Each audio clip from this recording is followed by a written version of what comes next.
ગુજરાત રાજ્યભરમાં 24મા શાળા પ્રવેશોત્સવની ઉત્સાહભેર ઉજવણી થઈ રહી છે, જે અંતર્ગત રાજ્ય કક્ષાના શિક્ષણ મંત્રી રીવાબા જાડેજાએ ખેરાલુ તાલુકાના ડભાડ અને મહિયલ ગામની મુલાકાત લીધી હતી. શિક્ષણ મંત્રી બન્યા બાદ ખેરાલુ વિધાનસભાની પોતાની પ્રથમ મુલાકાત દરમિયાન તેમને ભૂલકાઓને આંગળી પકડીને શાળામાં પ્રવેશ કરાવ્યો હતો અને ગ્રામજનોને શિક્ષણ પ્રત્યે વધુ જાગૃત થવા આહવાન કર્યું હતું. વડાપ્રધાન નરેન્દ્ર મોદીએ વર્ષ 2003માં શરૂ કરાવેલા આ અભિયાનના કારણે રાજ્યમાં ડ્રોપ આઉટ રેશિયો નોંધપાત્ર રીતે ઘટ્યો હોવાનું મંત્રીશ્રીએ ગર્વભેર જણાવ્યું હતું. આ પ્રસંગે સ્થાનિક ધારાસભ્ય સરદારભાઈ ચૌધરી અને ગામના આગેવાનોની પ્રેરક ઉપસ્થિતિ રહી હતી. મહેસાણા જિલ્લાના ઊંઝા હાઈવે પર આવેલા ન્યૂ વ્રજ ગેસ્ટ હાઉસની આડમાં ચાલતા હાઈ પ્રોફાઇલ સેક્સ રેકેટનો ઊંઝા પોલીસે પર્દાફાશ કર્યો છે. ચોક્કસ બાતમીના આધારે પોલીસે દરોડો પાડી ગેસ્ટ હાઉસના સંચાલક ભરતભાઈ ચૌધરી અને 3 ગ્રાહકોને આપત્તિજનક હાલતમાં ઝડપી પાડ્યા છે. પોલીસે સ્થળ પરથી 3 મહિલાઓને મુક્ત કરાવી છે અને મોબાઈલ સહિતનો મુદ્દામાલ કબજે કરી ઇમોરલ ટ્રાફિકિંગ એક્ટ હેઠળ કાયદેસરની કાર્યવાહી હાથ ધરી છે. પાટણ જિલ્લાના સમી તાલુકાના સોનાર ગામેથી પર્યાવરણ અને મૂંગા પશુ પક્ષીઓ માટે અત્યંત ચિંતાજનક સમાચાર સામે આવ્યા છે.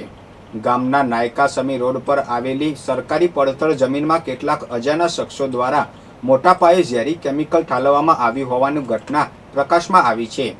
આ કેમિકલના કારણે ખાડાઓમાં ભરાયેલા વરસાદી પાણીનો રંગ બદલાઈને ઘાટો ગુલાબી થઈ ગયો છે અને સમગ્ર વિસ્તારમાં તીવ્ર દુર્ગંધ ફેલાઈ ગઈ છે. આ અંગે ગ્રામજનોએ સ્થાનિક વહીવટીતંત્ર અને ગુજરાત પ્રદૂષણ નિયંત્રણ બોર્ડને જાણ કરતા પર્યાવરણ વિભાગની ટીમ ઘટના સ્થળે દોડી આવી છે અને તપાસનો ધમધમાટ શરૂ કર્યો છે.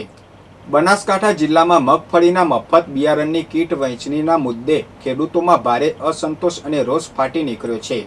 સરકારે જિલ્લાના 14માંથી માત્ર 3 જ તાલુકાઓને આ યોજનાનો લાભ આપતા બાકીના તાલુકાના ખેડૂતો આંદોલનમાં મૂડમાં છે. આજે ભારતીય કિસાન સંઘના નેજા હેઠળ મોટી સંખ્યામાં ખેડૂતોએ પાલનપુર ખાતે જિલ્લા કલેક્ટર કચેરીએ પહોંચી નિવાસી અધિક કલેક્ટરને આવેદનપત્ર પાઠવ્યું હતું. ખેડૂતોએ ચીમકી ઉચ્ચારી છે કે જો આગામી દિવસોમાં તમામ તાલુકામાં નોંધાયેલા ખેડૂતોને ન્યાય નહીં મળે તો સમગ્ર જિલ્લામાં ઉગ્ર આંદોલન છેડવામાં આવશે. બનાસકાંઠા જિલ્લામાં દીકરીઓના સશક્તિકરણ અને સામાજિક નેતૃત્વને વેગ આપવા એક વિશેષ પહેલના ભાગરૂપે પાલનપુર કલેક્ટર કચેરી ખાતે બાલિકા પંચાયત કાર્યક્રમનું ભવ્ય આયોજન કરવામાં આવ્યું હતું. જિલ્લા કલેક્ટર મિહિર પટેલના અધ્યક્ષસ્થાને યોજાયેલા આ કાર્યક્રમમાં દીકરીઓએ ગ્રામ્ય સ્તરે કરેલી કામગીરી, મેળવેલી સિદ્ધિઓ અને પડકારોની રસપ્રદ રજૂઆત કરી હતી. સંવેદના ટ્રસ્ટ અમીરગઢ, યુનિસેફ અને જિલ્લા મહિલા અને બાળ અધિકારીની કચેરીના સંયુક્ત ઉપક્રમે આયોજિત આ કાર્યક્રમમાં શ્રેષ્ઠ કામગીરી કરનાર કિશોરીઓને પ્રોત્સાહિત કરવામાં આવી હતી, જે ગ્રામીણ ક્ષેત્રે દીકરીઓના નેતૃત્વનો ઉત્કૃષ્ટ નમૂનો પૂરો પાડે છે.